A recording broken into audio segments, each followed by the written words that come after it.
Hello, good afternoon. How are we doing today? I hope we are all doing great. All right. Um, it's another episode with your guy Opeyemi Shokunbi. And I hope today's session is going to be enlightening. It's going to be engaging, and we will all learn one or two things. I would be leading out on the discourse this afternoon titled "Embrace Your Fear and Failure in the Marketplace." Embrace your fear and failure in the marketplace. We cannot overflog what it looks like when we speak to fears and failure. We all have our dose, we all have our portion.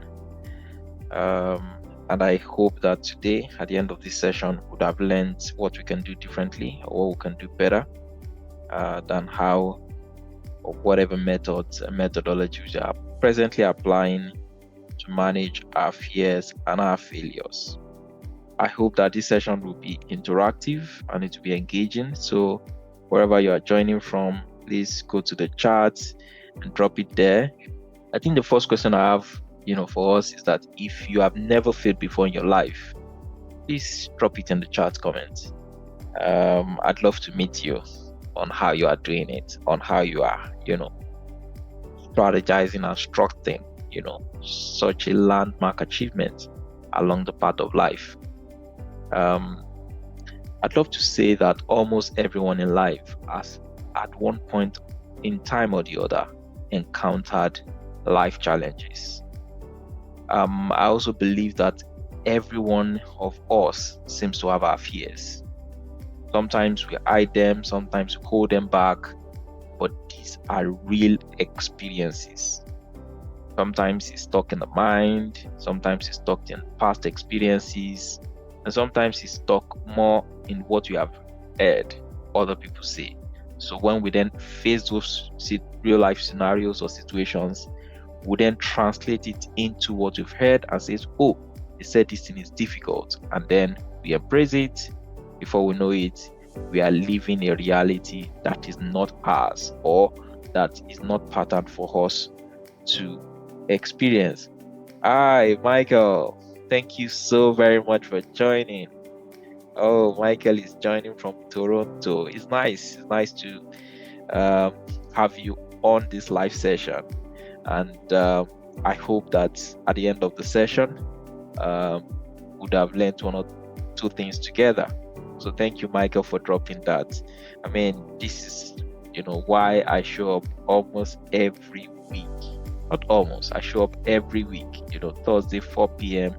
to engage and to interact on what we can do better as individuals, whether it's a startup, whether it is, your business, whether it's your career, whatever it is. Hi, Tara, thank you for joining from Lagos, Nigeria. Awesome.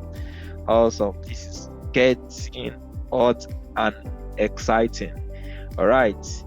So I'm happy to have you on the call, Tara, Michael. Any other person that has joined, please engage freely, drop it in the chat comment, and I would love to hear from you. If you also have any question, please freely drop the questions and we can, engage on it together. So what do we need to do differently? And how do we want to manage, our fears going forward? One of the things we need to understand is that this is a global challenge and is not only peculiar to you. It is said that almost 50% of all humans globally hesitate to start, a business or start a new venture because of the fear of failure. So that speaks to half of all human beings, going through this particular, experience or challenges. And these are, well-known facts that we have globally.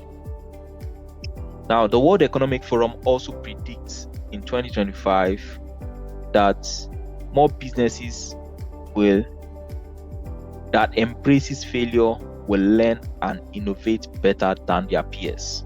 So, in itself, failure and fear is not so much of a bad thing, but it depends on how we respond to it. And that's one of the things we'll be speaking to today. And I hope that we'll be able to look forward to, exciting case studies and scenarios that can help us to fail forward. At some point in time also, I would love to, take a pause and check our pulse so that as much as possible, I will not be, just speaking to you alone, but it's going to be engaging and it's going to be exciting. Oh, hi, Precious Nwachuku. Thank you for joining from Lagos, Nigeria. Thank you. I'm happy to have you on the call, and I hope, you leave the session having learned one thing or the other. All right. If you cannot finish also today, we are not going to rush. Take our time to, to unlock the potentials of both the fear factor and the failure factor, and we will not, put everything in our face at once. So if we, don't exhaust our conversation or discuss today, maybe we'll continue it next week. So the first thing I'd love to say is that let's hypothetically, take a step backward and ask ourselves that what can we do with failure? And the first scenario or the first, step I'd love to encourage is that I'd love you to reframe your failure and take them as a data point. I don't want to make it too complex, but take failure as a data point. So from the point of I have failed, let's shift the conversation to you have discovered what doesn't work. Because you need to understand that 90% of innovation or innovative ideas fail in the marketplace. 90%. So some of those things you are seeing that are successful or people are celebrating, they have failed countless of times. So let's say out of 10, 9 of their peers failed woefully. So you need to start understanding the fact that without you going through some of these scenarios, then you might not be able to birth interesting and exciting things. All right. Another perspective when you look at it as a data point is that every failure that you have eliminates one path that will not work, bringing you a step closer to your success. So when you look at it from, it means this is not one of the options that will work for me. So you pack that aside. That is one data point, or that is, one scenario that will not work. And then you move on to the next iteration. According to Harvard Business Review, 75% of successful innovation are based on trial and error. So people attempt to see what will work, what will not work, from known theories to practical insight. And they try this, try that, before they get to achieve any success. And 75% of it, according to data from Harvard Business Review, says that 75% of such innovations are purely based on trial and error. Now, the next thing is you need to know how to, handle these data points.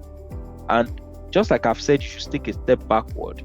You need to then ask yourself that after this particular experience of failure, what did I learn? You need to document it, because most times it is the assumption that, it's not an issue, I'll get it right along the way, without documentation that makes us go round the loop. And we keep trying things that we have tried a similitude of it, but did not work. And we'll try it again, waste time, waste resources, waste energy, and we feel frustrated. All right. The next thing is you need to document, like I've mentioned, these failures so that you can track the one that will end up to become a success. Now, if you have a team or you have someone that is working with you as an oversight report, you then need to share this insight with this person in 48 hours or below, so that as much as possible that person also would understand what not to, where not to tread. And then you need to track the patterns of things. If there is so much of repeated failure at some point in time, you need to track both the pattern and the trends. And that's why you see that almost everything we do, whether it is exercise, whether it is reading, whether it is, sending an email, we all have the best time of the day that it works for us. And no single person, and I repeat, no single person has the same outcome as any other person. And when I mean outcome, I mean, say for example, back in the days when you were at school, if you are reading,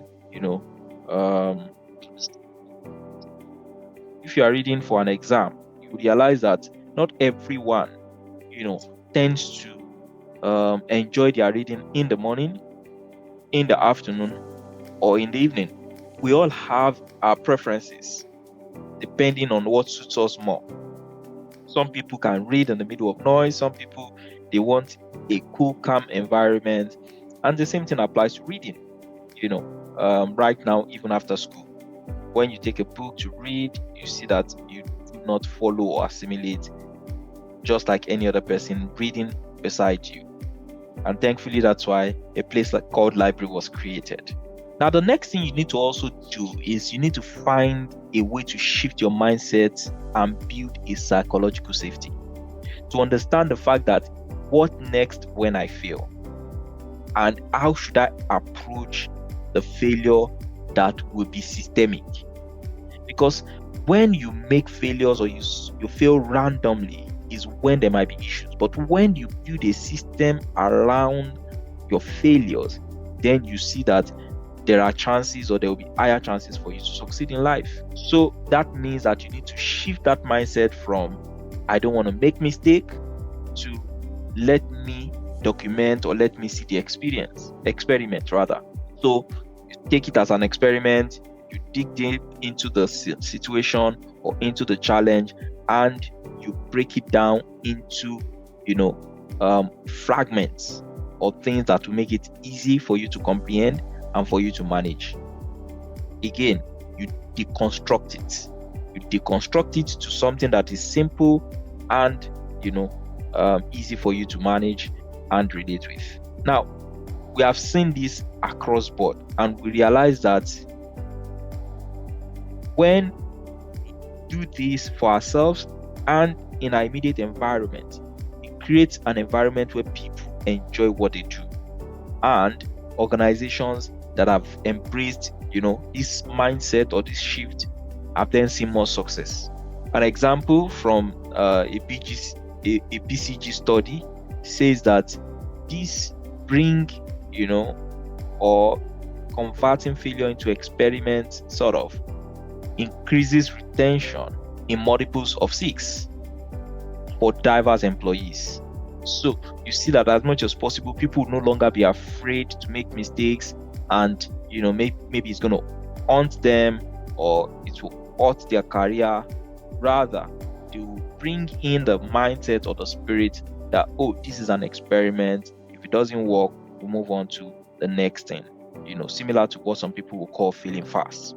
And then when you build this psychological safety, it's saying that it creates a culture that helps your potential in terms of managing resources and optimizing, both your top line, your bottom line by minimum 27%. And this is really, really important. Now, the next thing you need to then ask yourself is, how do I go about creating this psychological safety? One of the things we've seen is that leaders need to then become vulnerable. You need to share with your report and anyone around you clearly and openly your failures. Because sometimes these, especially people who are young in their career, might look at you from where they are and feel like you are, touchable, you don't make mistake, you don't fail, everything works for you. But you need to then model this vulnerability so that people in your organization or people around you will understand that it's okay to fail. The most important thing is, what do we bring out of it? What do we learn from it? And how do we help the next set of people not to go through the same path and experience that failure? In some organization, you see that when failure occurs, the question that is asked is, who is responsible? Who has caused this mess? Who has caused this issue? You need to shift that pattern. Move away from that to ask the same question I've been repeating. What did we learn as a group, as a collective? Not who is responsible, who caused this mess, who caused this failure. No, move and shift away from that. Now, you also need to understand that you must build a system of rewarding people that take risk. Because in the real sense of things, not everyone is comfortable and willing to take the risk. Some people would rather pursue a course and say, if it's going to work, then I pursue it. If it's not going to work, I don't want any trouble. I don't want to be sacked. I don't want to lose my job. So you must create a system that reward intelligent risk taking. Not all of them has to be a promotion, but look for what works in your system and how you can adopt it. Maybe you then create special projects, make those people team leads, or create an R&D, shift those kind of people there. Find something that works for you. All right. One other thing you can then do when you have this creative, or you have this psychological safety net is that you can create what we call a pre-mortem session. Instead of getting into a project and not succeeding with the project, ask all the right questions before the project even starts. Questions such as, how might this fail? Or how could we in any part of this universe get this wrong? How can we mess these things up? If you ask this kind of questions and you take your time to think through the process right from the beginning to the end, there are chances that you will then understand exactly what not to do when you get along or when you start that project. And then when people make honest mistakes, please be very careful what you punish and what you don't punish. Obviously, I'm not saying make mistake an habit in your organization. What I'm saying is understand that when people make honest mistakes, you don't give them, a punishment that would then discourage them from taking initiative, going forward. Now, one of the things you need to understand or decipher if your team is comfortable to make mistakes, fail, or embrace their fear is that what is the energy like in your meeting? If you run a meeting and you see a lot of silence dominating that meeting, then you have a problem with your team. They are afraid to fail, or they are afraid not to make mistake, or afraid not to say the wrong thing, and all that. You don't want that culture in your team. Now, if you are the team leader or someone brilliant in the team gives an idea and no one challenges that idea, then there is another problem. That is a problem where you realize that people just want to maintain the status quo. You don't want to build that kind of culture. Another thing you watch out for is that if a team member or someone around you keeps saying yes, yes, yes, yes, yes to anything you say, then that person is not thinking at all. And you don't want that kind of person around you. Or that person is afraid, or that person is careful not to, challenge whatever is being said. And if it's not true, then they are now being questioned inappropriately. All right. And then when you have a scenario where no one admits mistake publicly, so something has gone wrong, no one is saying this is what has been done wrong, or this is what was the mistake made, and this is how we need to correct it and manage it going forward, then you have a problem with the psychological safety that you are building around your organization. All right. Next step I would love to encourage is that you need to practice what I call intelligent failure. Now, from avoiding to fail at all, you need to start choosing the right failures. Remember, when you do the things like I've encouraged previously, like the postmortem question and examination, or pre-mortem rather, the pre-mortem examination, and questioning. This will help you to start moving into the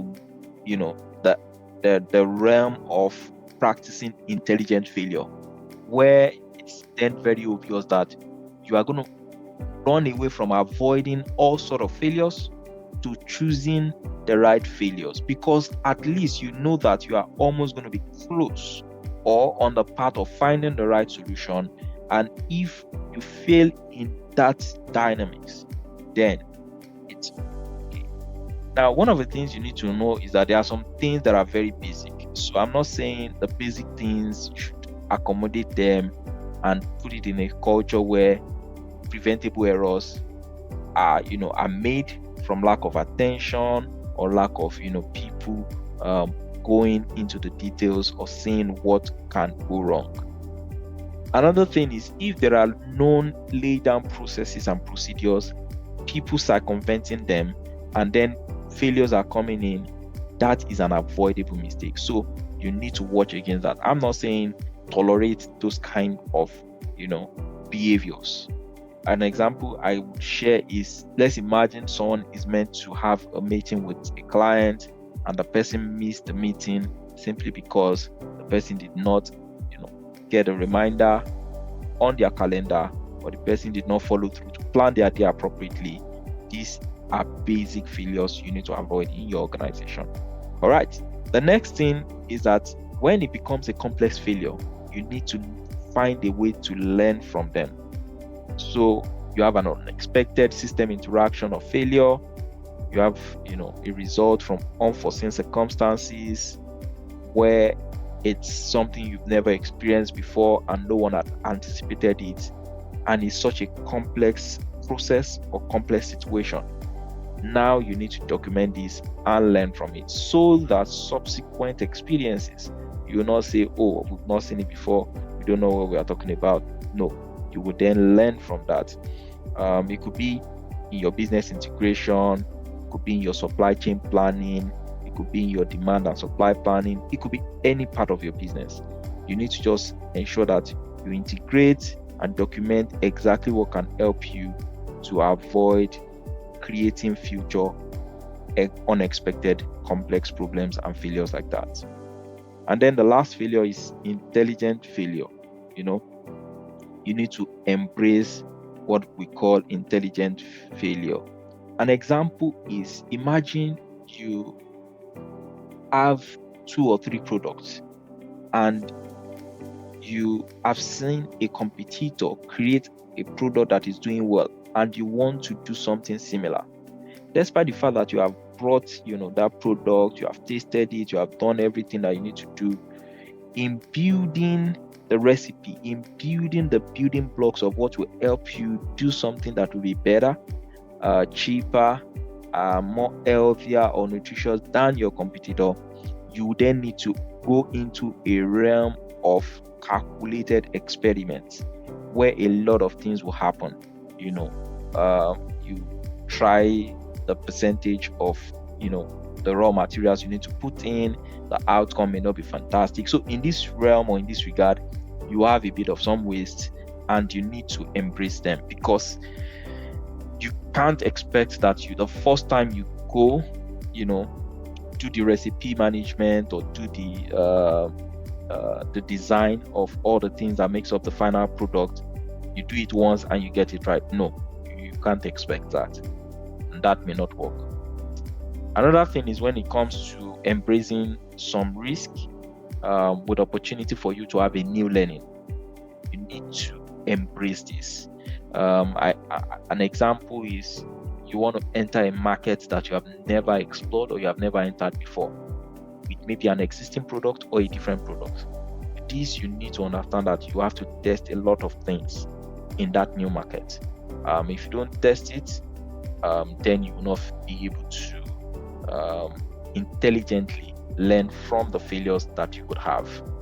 Another thing you then need to also understand is that instead of starting, big, going to a market that you don't know and you do everything, a big bang, I would say that you need to segment, find a small market or a portion of that market, test out that market, learn from that market, then it becomes an intelligent failure if things don't work as anticipated or expected. And then you can now go from that learning to a bigger market. You learn, boom, go bigger till you go all out. So let's say you want to, roll out a product in Lagos. I would say that a pattern for intelligent failure would be to say that who are the top kind of customers you have. You say, oh, people in the marketplace, what kind of behavior do they have? Which market exhibits it most? Out of those markets I've targeted, which one is the smallest of this market? Then you go into that market, put in the product, get a sample distributor, an actual distributor, sign a temporary agreement to the person, a POC of say 3 weeks to 4 weeks. You try it out. When you try it out, you see what happens, and then learn from it. Now, one of the things you also then need to do is that you need to have hypotheses, the things that you are testing to validate that this will work or this will not work. So, in social sciences, sometimes it's either null and one or whatever options you want to explore, but have the list of those hypotheses before you are running this experiment, so that you know the data you are collecting and validating what is working versus what is not working. Again, also have a metric for what is success and what is failure. Upfront, don't get into the middle and start changing the goalposts. Before you start, identify, speak to yourself and say, out of all, the options we have right now to implement this project or take care of this experiment, what are we going to define as success? Are we going to say if 20% of the people that taste it likes the product, then it is successful? Or we'll say that immediately it is just 2 out of 10. Or 20% is already 2 out of 10. So let's say it's just 1% that likes it. That's a success. You need to have that metric upfront or the criteria upfront. It will, go a long way. All right. Like people will say, fail fast. So be quick and fast with your experiment. Keep it small and do it very quickly. And for the confidence threshold, for making major decision, if you have 60 to 70% confidence threshold, I think is good enough. Don't wait for perfection. Don't wait for certainty that you want 100%, and then that's when you embark on it.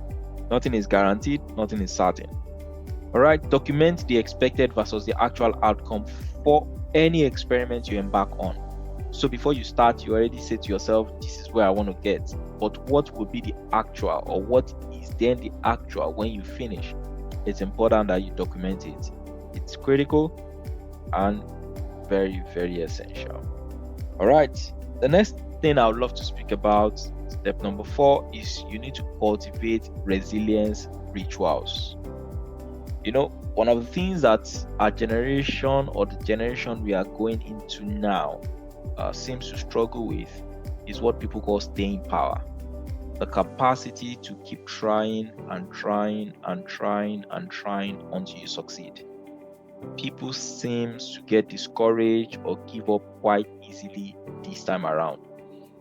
I don't have the real data, but if you can compare, 19th century to 20th century and now to 21st century, I'm almost certain to say that the rate at which people give up, experienced by things like depression, committing of murder, and all other, previous experiences, is on the increase. It's on the increase because we are not cultivating the resilience, rituals that we used to have, and this is what I would love to encourage. Now, just moving from your willpower to do and do and do and do, you need to build a systemic resilience. You need to find a way to build resilience, and take note that resilience is a skill and not something anyone brought from heaven. So you get used to it by understanding that you need to develop the habit of, not giving up and bouncing back from whatever you are doing. Now, when you make it a ritual, it means that you understand that if things fail, you might give yourself a bit of time, but you not give up. So you can rest and then continue. Not that you give up and you give up totally. Also, when you have that resilient system in place, it tends to eliminate what people call fear paralysis. Where because of the result of the analysis that you've gotten initially, you just say no, this is too much, I'm not doing it. Or even emotional exhaustion, where when you analyze, and you get yourself, engrossed emotionally, you get exhausted and you just say, no, I'm not doing it. I need to move on to something else. So how do you, overcome all these fear paralysis and emotion exhaustion? One of the things you can then do is go deep into this ritual by following some suggestions I'd love to lay out now.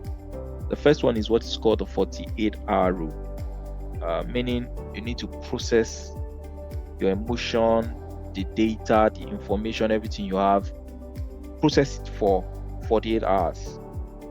Never let it go beyond 48 hours. Immediately after 48 hours, whatever it is, whether you are cool, you are good, you are fine, you are bad, be bold to take action.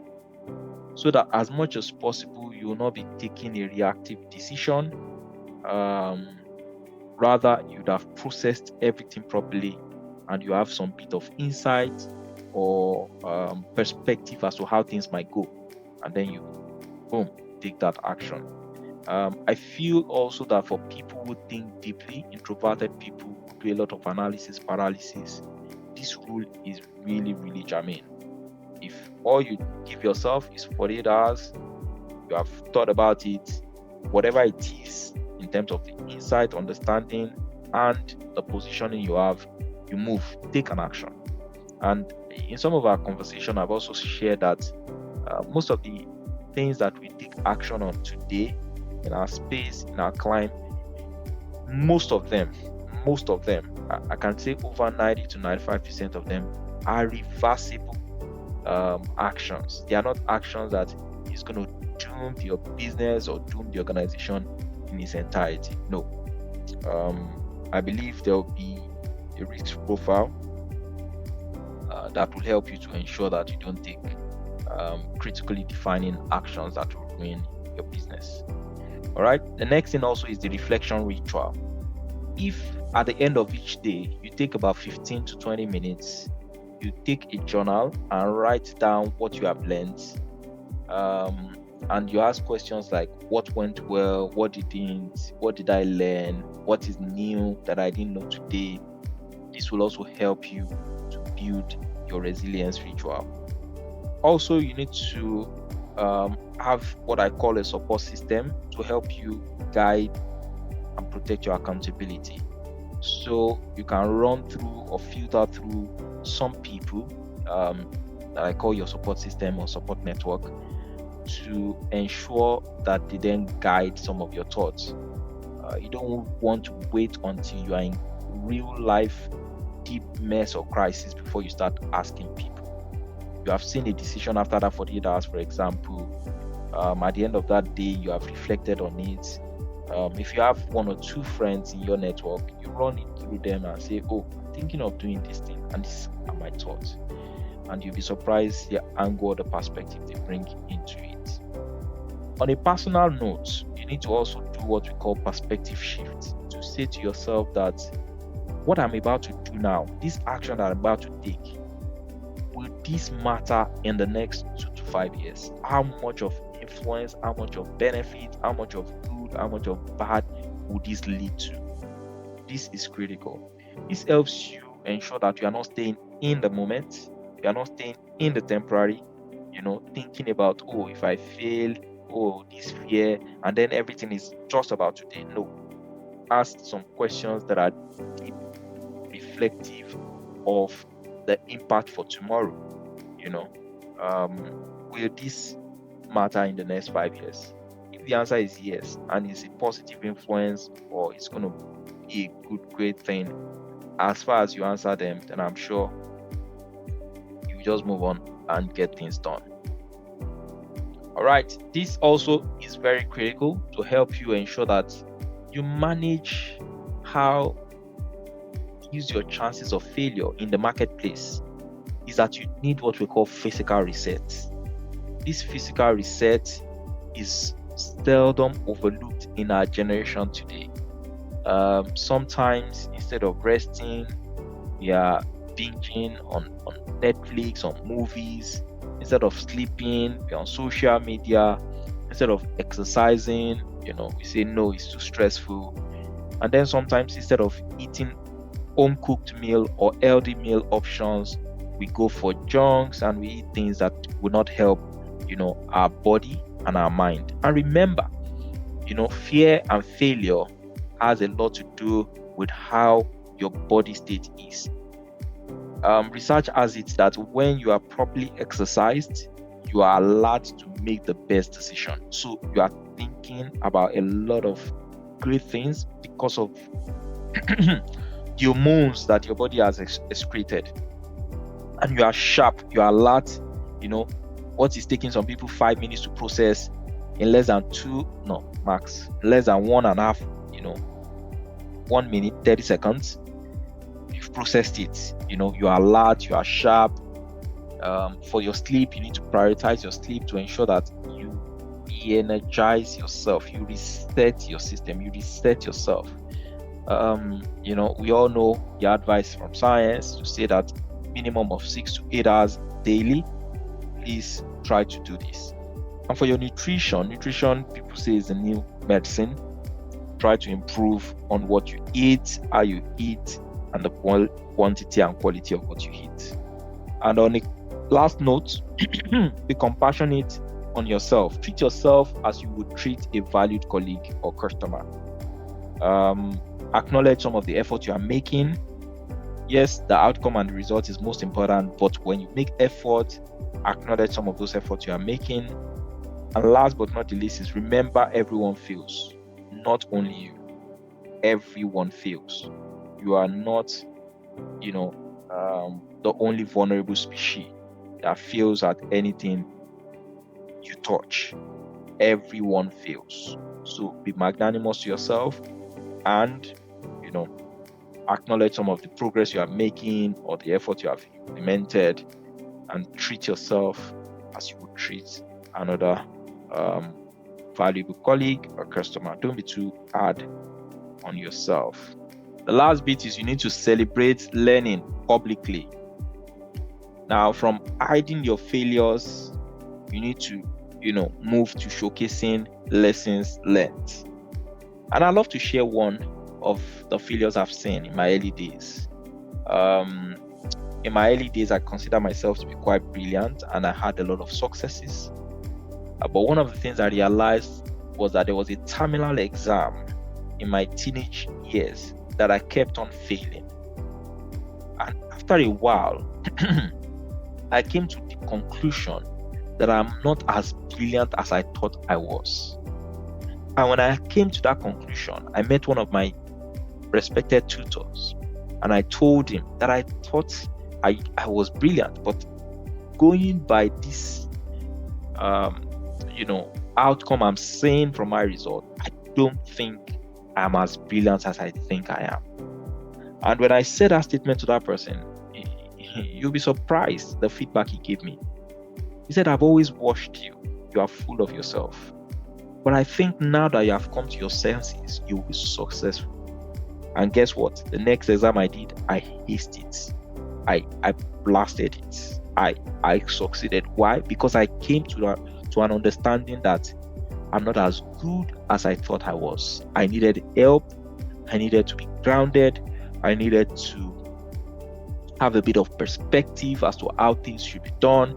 And if peradventure I need to change the methods I'm applying to my study and my learning. And these were all the things that I did. And this is where you also need to understand that as much as possible, you don't need to hide your failures. You need to showcase some of the learning learned or some of the concerns that you have as to why that failure is happening. When you are vulnerable enough to show this, I believe strongly from practical experience that you will have a clearer direction to follow, or another voice of reasoning that will give you a sharper perspective solving that problem. And you will not just rely on your own senses alone, thinking that, oh, you have to run brilliant, oh, you have 20 years experience, so you can ace this, you can solve this problem. No, the problem does not have to be solved by you. It can be solved by someone else, but you just need to express yourself and be open to expressing that you have failed and you are looking for a solution. Don't make yourself look like you are the alpha and the omega. No, you can fail. The only thing is that how do you convert that failure into success? And this is why, I believe that you need to embrace your fear and your failure to help you to be successful in the marketplace. The marketplace is a place where most times our failures can haunt us almost all through our careers. And I mean it. Your failure, your fears can haunt you almost through your career. But when you are vulnerable enough to express, yourself and understand your limitation and things you need to improve on, alas, you find a way out. So I'll be concluding on the last part to say you need to celebrate the learning you are having publicly. And the first mindset shift was what I was sharing, to say that from hiding your failure, you need to start showcasing the lessons learned. And I gave an example of what I did in my early days and how I realized that I could find success in another way or in another pattern. All right, in your organization and a personal experience or personal life, create a learning culture, a culture where what you know today may not be relevant tomorrow, and you must learn what is then relevant tomorrow, today. So you already know something today, tomorrow you know what you are venturing into. Don't assume that the knowledge you have today is good enough. No, start learning what will help you to, move to the next phase when it gets to that tomorrow. All right, reduce stigma around failure from everyone in your organization. Reduce stigma around failure. Someone has failed, don't make it look like there's a plaster or there's a signboard on them, is a failure. He failed last week. No. Try to ensure that all you are documenting or you are looking out for is that people don't just keep failing and be comfortable with it. No, as they fail, they learn new ways of getting things done and they move on quickly. All right, accelerate innovation by sharing insight across teams. So something has happened in one function, there's a loss, there's a mistake, there's an issue. Don't keep it to that function alone. Share it across the organization. Let it be a learning that everyone has a different insight as to how the organization is looking at failure and how we are learning from it. So you're not going to just tell them Department A failed. No, you see Department A had this learning discovery opportunity today. What happened? What was done? What did we discover? And that's going to help a lot. Build authenticity and trust with stakeholders. Like I've mentioned my experience. If as a business you have committed to say you will make profit of 1 billion this year, and at the end of that year you saw yourself making not just even profit, revenue is even less than 1 billion, then you need to come back to your stakeholders and let them understand what has genuinely happened. That's the only way you build trust and authenticity, and then not hiding under a particular maybe excuse. All right. Some suggestions is that you can have in your let's say all hands or your monthly review meeting to speak to what did we learn this month. Create a forum around it. Team meetings dedicated to sharing biggest lessons learned, and each person shares one failure and the learning. You can award people who took intelligent risk even when their experiment did not succeed, but create a criteria around it to say that was it a thoughtful experiment? What did we learn? because some experiments are great and they have pointed the next innovator to what they need to do differently. In its real sense, it never achieved its outcome, but in the big picture, it had helped someone else to do something better. So you need to understand that we need to reward this kind of behavior. All right. So just like the pre-mortem idea I shared with you, to analyze and deconstruct any opportunity, innovation idea or business before you venture into it. Same way, when you fail, create a post-mortem. What has gone wrong? How did we do what we were meant to do? Did we follow a standard? Was there anything creative that was added? Why exactly did we fail? So create a post-mortem template that across the organization people can use to document things that they've worked on and did not come out as it should, and then share it across the organization so that others will not repeat the same mistake. All right, let there be leadership transparency. So don't have the expectation that only your team members will be the ones to be sharing. The things that are not so complex and will not jeopardize confidentiality for the organization. As a leader, be transparent to share when you have setbacks, and this will help the team also to be transparent and open. Because when you set the tone rather, that failure is acceptable, it's expected, and it's not the end of the organization or the world, everyone will follow suit with you. And then share some of these failures also on the social media, Twitter, LinkedIn, and any engaged platform that you have. This will help you to build authentic personal and company brand.